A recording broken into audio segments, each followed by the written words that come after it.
అందరికీ praise the lord. ఈరోజు మనము లేవియా కాండము 4వ అధ్యాయాన్ని ధ్యానం చేసుకుందామండి.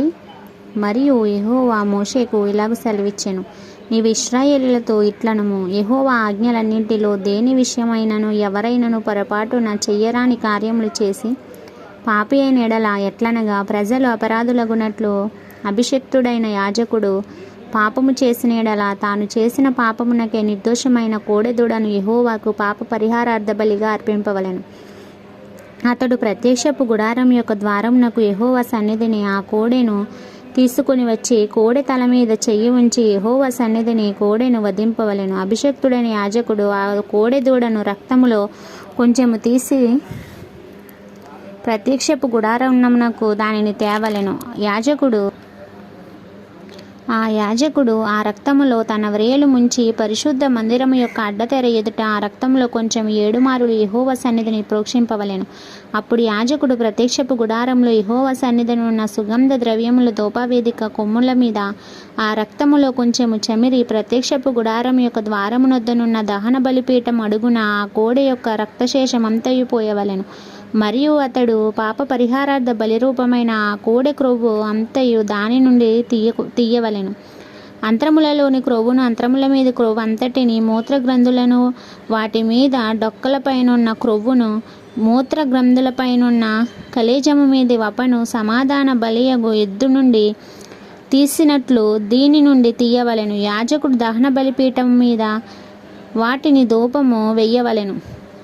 ఆ కోడె యొక్క శేషమంతయు అనగా దాని చమరు, దాని చర్మము, దాని మాంసమంతయు, దాని తల, దాని కాళ్ళు, దాని అంత్రములు, దాని పేడ, పాలెము వెలుపల బూడిదను పారవేయు పవిత్ర స్థలమునకు తీసుకొని పోయి అగ్నిలో కట్టెల మీద కాల్చివేయవలెను. బూడిద పారపోయు చోట దానిని కాల్చివేయవలెను. ఇశ్రాయేలీయులు సమాజమంతయు పొరపాటున ఏ తప్పిదము చేసి యెహోవా ఆజ్ఞలన్నింటినీ దేనినైనాను మీరు చెయ్యరాని పని చేసి అపరాధులు అయిన ఎడల వారు ఆ ఆజ్ఞను విరోధముగా చేసిన ఆ పాపము తమకు తెలియబడినప్పుడు సంఘము పాప పరిహారార్థ బలిగా ఒక కోడి దూడను అర్పించి ప్రత్యక్షపు గుడారం యొక్క ద్వారమునకు దానిని తీసుకుని రావలెను. సమాజము యొక్క పెద్దలు యెహోవా సన్నిధిని ఆ కోడె మీద తమ చేతులుంచిన తరువాత యెహోవా సన్నిధిని ఆ దూడను వధింపవలెను. అభిషిక్తుడైన యాజకుడు ఆ కోడె యొక్క రక్తములో కొంచెము ప్రత్యక్షపు గుడారంలోనికి తీసుకొని రావలెను. ఆ యాజకుడు ఆ రక్తంలో తన వ్రేలు ముంచి అడ్డతెర వైపున యెహోవా సన్నిధిని 7 మారులు దాన్ని ప్రోక్షింపవలెను. మరియు అతడు దాని రక్తంలో కొంచెం ప్రత్యక్షపు గుడారంలో యెహోవా సన్నిధిని ఉన్న బలిపీఠము కొమ్ముల మీద చమిరి ప్రత్యక్షపు గుడారం యొక్క ద్వారమునొద్దనున్న దహన బలిపీఠమును అడుగున ఆ రక్తశేషమంతయు పోయవలెను. మరియు అతడు దాని క్రొవ్వు అంతయు తీసి బలిపీఠం మీద దహింపవలెను. అతడు పాప పరిహారార్థ బలియగు కోడెను చేసినట్లు దీనిని చేయవలెను.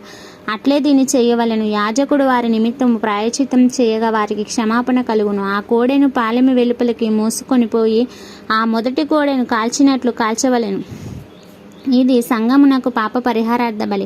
అధికారి పొరపాటున పాపము చేసి తన దేవుడైన యెహోవా ఆజ్ఞలన్నింటిలో దేనినైనా మీరు చెయ్యరాని పనులు చేసి అపరాధి అయిన ఎడల అతడు ఏ పాపము చేసి పాపి ఆయనో అది తనకు తెలియబడిన ఎడల అతడు నిర్దోషమైన మగ మేకపిల్లను అర్పణముగా తీసుకొని వచ్చి ఆ మేకపిల్ల తల మీద చెయ్యి ఉంచి దహన పశువుల వధించు చోట యెహోవా సన్నిధిని దాన్ని వధింపవలెను.